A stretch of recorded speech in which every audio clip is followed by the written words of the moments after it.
Sobat Zona Tani, siapa sih yang belum tahu membedakan ayam broiler atau ayam potong dengan ayam kampung? Tentunya Anda harus cermat dalam memilih sesuai kebutuhan dan kandungan gizinya ya. Seperti yang kita ketahui bersama, ayam kampung memiliki tekstur daging yang lebih alot jika dibandingkan dengan ayam broiler. Selain itu, ayam kampung juga memerlukan waktu yang cukup lama untuk dipanen. Namun di sisi lain, kandungan lemak jenuh dari ayam broiler lebih tinggi dibandingkan ayam kampung. Oleh sebab itu, ayam kampung menjadi pilihan bagi Anda, khususnya pecinta ayam, jika ingin terhindar dari penyakit kolesterol dan lainnya ya sobat. Tahukah Anda kandungan nutrisi yang terdapat pada ayam potong biasa dengan ayam kampung? Selain dagingnya yang lebih empuk, ternyata kandungan nutrisi yang terdapat pada ayam kampung juga jauh lebih tinggi. Nah, hari ini saya akan mengajak Anda untuk berjalan-jalan di salah satu peternakan yang memiliki luas kurang lebih 6.000 meter persegi dan mampu menampung kurang lebih 30.000 ekor ayam kampung. Seperti apa selengkapnya? Saksikan terus Zona Tani edisi Ayam Kampung Super. Ayam kampung super, jenis itulah yang dikembangkan di peternakan ini. Kabarnya, peternakan ini sebelumnya dikelola oleh pemerintah setempat. Namun saat ini, peternakan ini dikelola oleh PT Surya Pangan Indonesia. Dengan merekrut pegawai yang didominasi oleh para pemuda, akhirnya peternakan ini dapat maju dengan berbagai progres. Jadi PT Surya Pangan Indonesia itu adalah perusahaan BUMN, badan usaha milik Muhammadiyah, yang bergerak di dua lini bisnis, yaitu di pertanian dan peternakan. Pertanian kita ada pabrik processing pengeringan jagung pipil untuk pakan ternak, dan untuk di bidang peternakan itu kita memiliki peternakan atau budidaya ayam kampung yang ada di Bolangi atau Katalasang.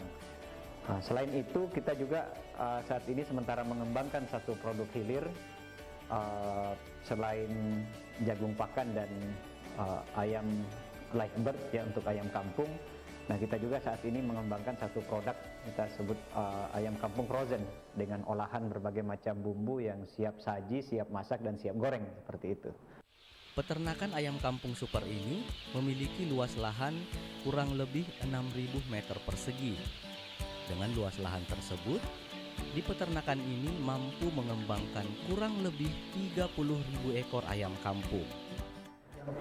Saat ini kita memiliki kurang lebih 21.000 ekor ayam budidaya yang ada di peternakan ayam kampung di Bolangi, dan alhamdulillah bukan hanya dari segi jumlah populasi yang kita tambah, tapi kemudian saat ini selain di bisnis kita ada program empowering ya, atau program pemberdayaan yang saat ini kita masih berumur kurang lebih 1 bulan. Kita coba pilot projectnya yang ada di luar yang menyisir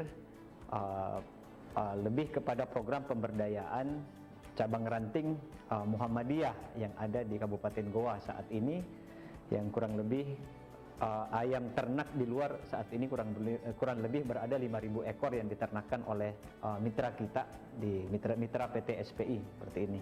Dan untuk pasar sendiri ya alhamdulillah kita bisa saat ini per pekan kita bisa menjual hingga 2.500 ekor, itu pun masih kurang dari jumlah permintaan. Nah, kita target ke depan beberapa bulan yang akan datang, di saat situasi ini sudah kembali normal, PPKM mungkin sudah turun level atau bahkan situasi sudah normal kembali, itu kita targetkan kita akan memanen sebanyak 10.000 ekor per pekan ya, per pekan. Ini yang kita akan coba bangun marketnya, circle market, baik di internal Muhammadiyah itu sendiri, di universitas, di sekolah, di daerah-daerah lain, atau di cabang ranting kita yang ada di Sulawesi Selatan. Nah, ke depan PT SPI ini peternakan kita ini akan menjadi pusat breeding.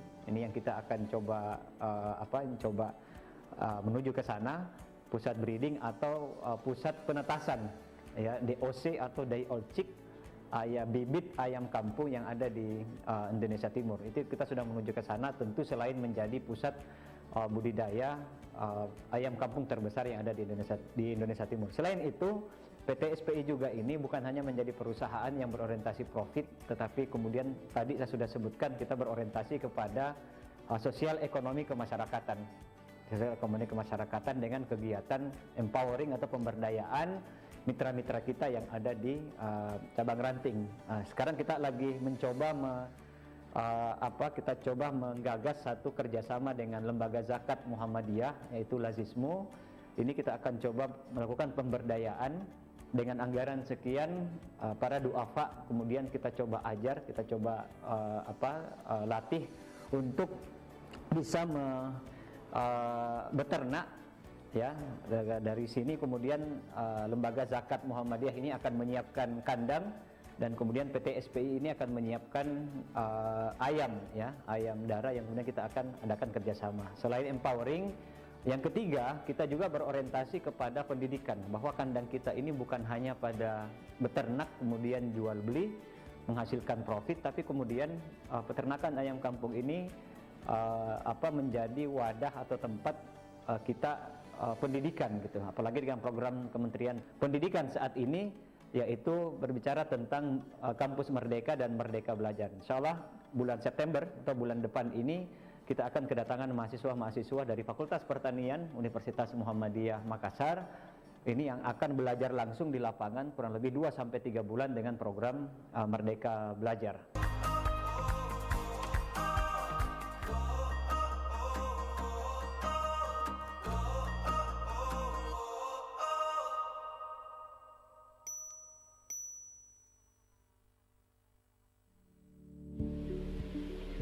Di peternakan ini, jenis ayam kampung yang dikembangkan hanya satu jenis, dengan perkiraan waktu panen kurang lebih selama 65 hari. Dari luas peternakan yang ada, terbagi sebanyak 8 kandang, di mana setiap kandang memiliki kualifikasi tersendiri. Masing-masing kandang memiliki luas 10 kali 35 meter sebanyak 4 kandang, dan 15 kali 35 meter sebanyak 4 kandang.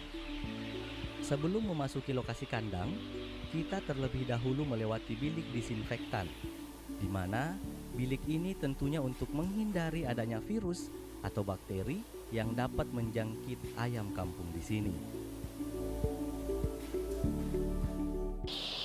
Ya, Pak Munzir. Iya. Pak Munzir kan selaku pengelola di sini, manajer farm di sini. Betul. Itu kira-kira ide awalnya sampai mengembangkan bisnis ini itu apa, Pak? Ide awalnya kita ini sebenarnya prinsip yang kita mau bangun di Muhammadiyah kemarin adalah sebagai kedaulatan pangan untuk protein hewani yang akan kita berikan ke Indonesia. Makanya Universitas Muhammadiyah membuat PT Surya Pangan Indonesia. Dia punya 2 unit usaha, yang pertama di jagung, yang kedua di ayam pedaging ini.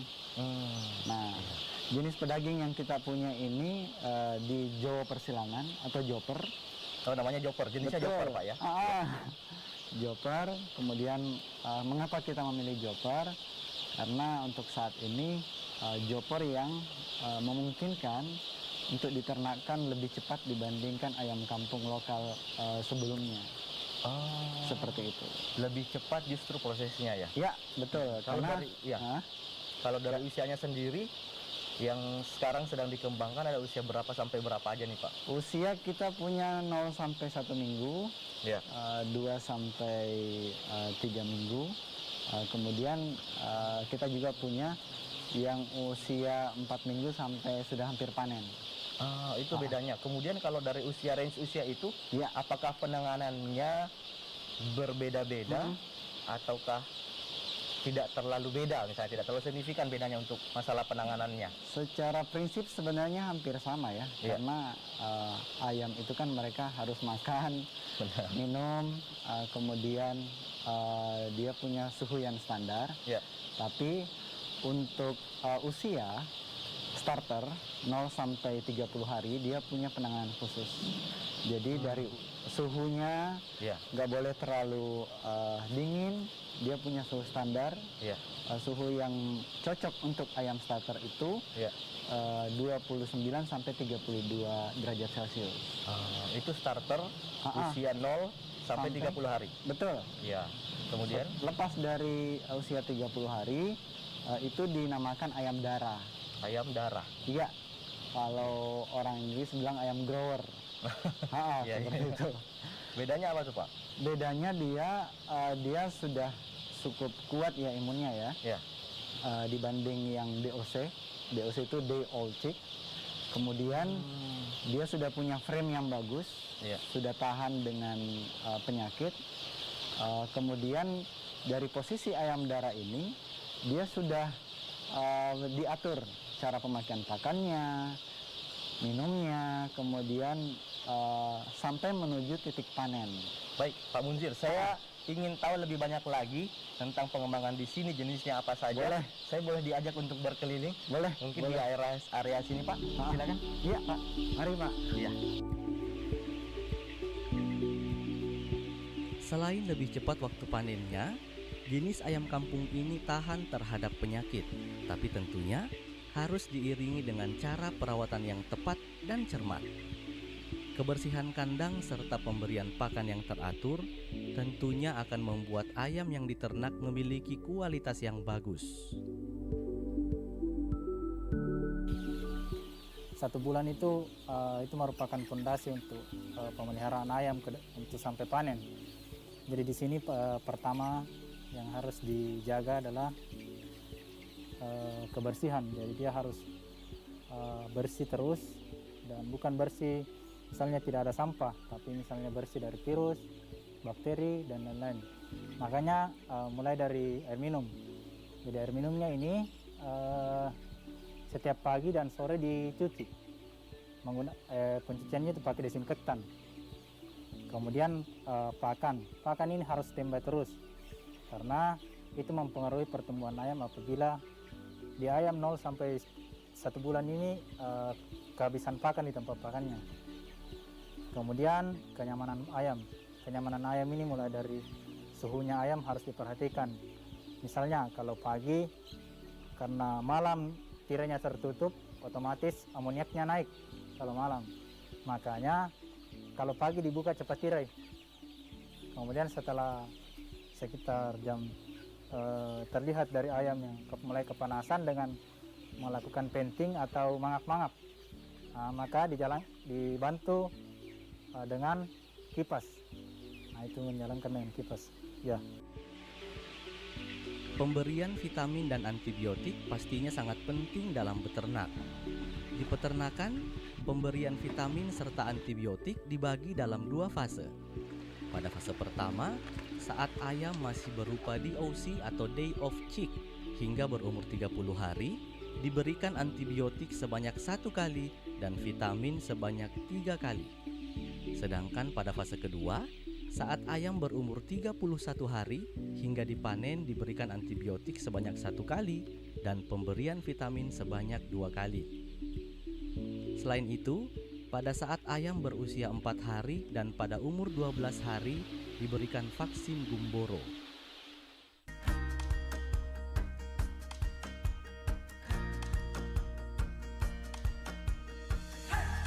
Oke, jadi setelah ayam panen maka kandang harus cepat-cepat dibersihkan. Nah, bagaimana standar bersih itu? Bukan hanya kotorannya hanya keluar, tapi virusnya juga harus hilang.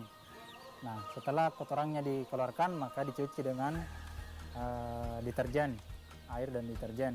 Kemudian setelah dicuci maka disemprot desinfektan.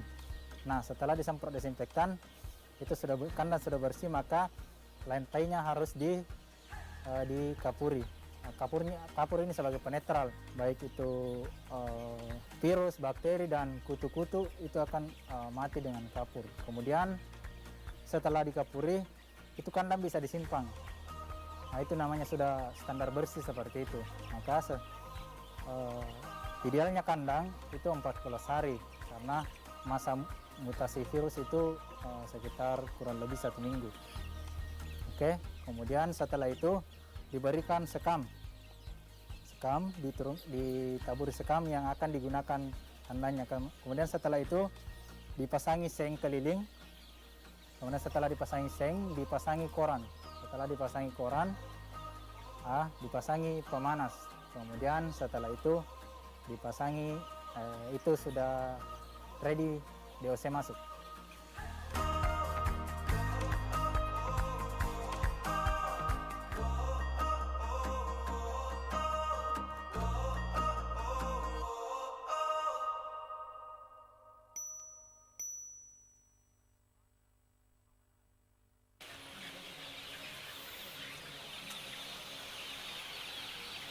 Oh, ini beberapa ekor yang sudah dikembangkan ya Pak ya. Ya, Kemudian betul. pada saat selama Bapak menjalankan ini, Pak Munzir menjalankan ini, apa kendala yang sudah Bapak hadapi sejauh ini Pak?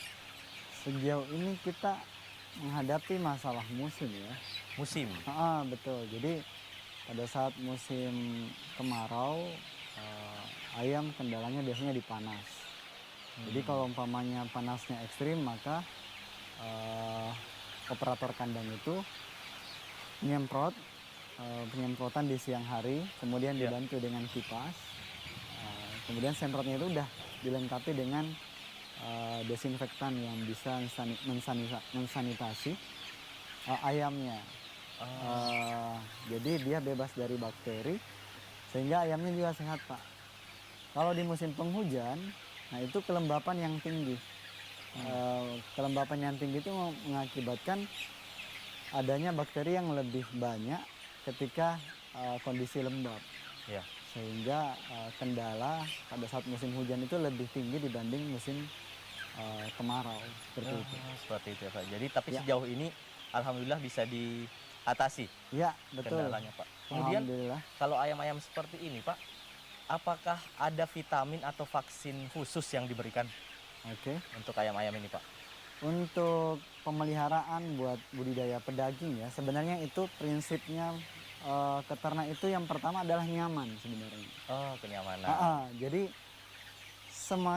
sebisa mungkin kita memberikan obat atau vitamin yang lebih sedikit ke ayamnya sehingga layak dikonsumsi oleh masyarakat. Ya. Jadi ketika ayam kita nyaman dengan kondisi tertentu, sebisa mungkin kita mengurangi konsumsi obat atau vitamin, Ya. sehingga daging tersebut betul-betul memiliki protein yang bagus buat masyarakat. Kemudian untuk vaksin sendiri, untuk budidaya ayam kampung persilangan di Ya. Joper ini, Ya. nah itu dia memiliki vaksin dari penetasan sebelumnya. Nah seperti itu Pak. Jadi sebisa mungkin ternak peliharaan kita, ayam kampung super atau Joper, Jowo persilangan, itu mengkonsumsi vitamin atau obat-obat dan vaksin itu sedikit. Selama ayamnya sehat, maka obat itu diminimalisirkan. Sehingga layak untuk dikonsumsi sama masyarakat. Wah. Itu perbedaannya kita Iya, dengan iya, iya. peternakan yang Jadi lain, Pak. seperti itu pemirsa, ayam-ayam pun ternyata perlu diberikan vitamin dan juga vaksin, tetapi dengan porsi yang cukup sehingga pada saat sampai di tangan konsumen juga masih layak untuk dikonsumsi. Betul. Seperti ya Pak ya. Kemudian Pak Ya. Munsir, Ha-ha. cara agar ayam-ayam ini tetap bisa produktif seperti apa Pak? Pada dasarnya ayam itu harus nyaman ya. Jadi ketika pakan dan minum sudah ada, Iya. itu kita memperhatikan tentang suplai oksigen di dalamnya. Ya. Jadi ketika ayam terlalu padat, dia akan mengalami heat stress. Jadi heat stress itulah dia bisa membuat ayam lebih banyak minum dibanding makan. Iya.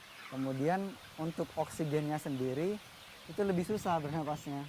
Sehingga ayam yang model seperti itu biasanya dia gampang sakit Pak, seperti itu. Jadi pada dasarnya ayam itu harus nyaman ketika kita udah memberikan makan, minum, kemudian kita bisa ngatur suhunya, ayam itu akan lebih sehat seperti itu. Wow, seperti itu ya Pak ya. Ya. Wah, luar biasa sekali. Saya jadi lebih banyak tahu nih Pak bagaimana untuk merawat ya, mengembangkan dan juga membudidayakan ayam persilangan seperti ini. Bagaimana kalau pemasarannya, Pak? Saya boleh diajak jalan-jalan Boleh, boleh. mengenai pemasarannya? Ya, Boleh, ayo. Pak? Mari, silakan, Pak.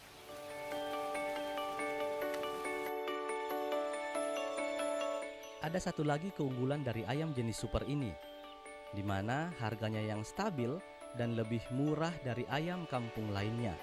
Saat ini harga ayam super di kisaran Rp33.000 hingga Rp38.000 per ekornya. Pada saat memasuki usia panen, ayam akan ditimbang dengan bobot minimal 8 ons per ekor. Setelah mencapai bobot tersebut, maka ayam siap didistribusikan ke pasar-pasar atau mitra yang dapat datang langsung ke peternakan untuk membeli. Adanya pergeseran gaya konsumen kita yang sebelumnya mengkonsumsi ayam broiler atau ayam potong dengan kesadaran bahwa tingkat kandungan lemak yang berbeda antara ayam potong dengan ayam kampung ini, yang ayam potong yang lebih tinggi, sehingga banyak orang yang kemudian lebih sadar akan kesehatan dan menjadikan ayam kampung sebagai pilihan atau menu makan mereka baik di rumah maupun di restoran. Ini yang kemudian membuat di tahun 2021 ini alhamdulillah sampai saat ini bukan hanya penambahan populasi ya, tapi juga penambahan market yang sangat signifikan seperti itu. Strategi kemitraan dengan masyarakat merupakan strategi jitu yang dilakukan manajemen perusahaan. Selain memperluas kemitraan, tentunya keuntungan yang dicapai semakin tinggi dengan meluasnya areal pendistribusian. Masyarakat yang menjalin kerjasama akan dibekali pelatihan terlebih dahulu. Lalu, setelah mendapatkan rekomendasi dari pihak setempat, masyarakat akan diberikan benih dan menjalin kerjasama dengan sistem bagi hasil.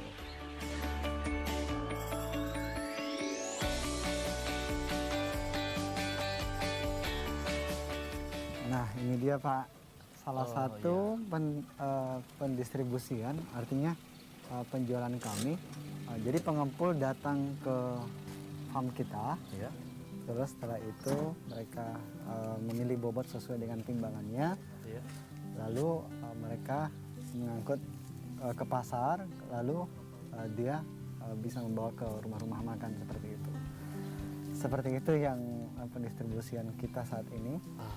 Iya, luar biasa. Kemudian kalau misalnya dengan sistem seperti ini, apakah target-target pencapaian yang mungkin dari perusahaan Bapak ada menargetkan, apakah cukup baik dengan sistem seperti ini, Pak? Tercapaikah targetnya atau bagaimana?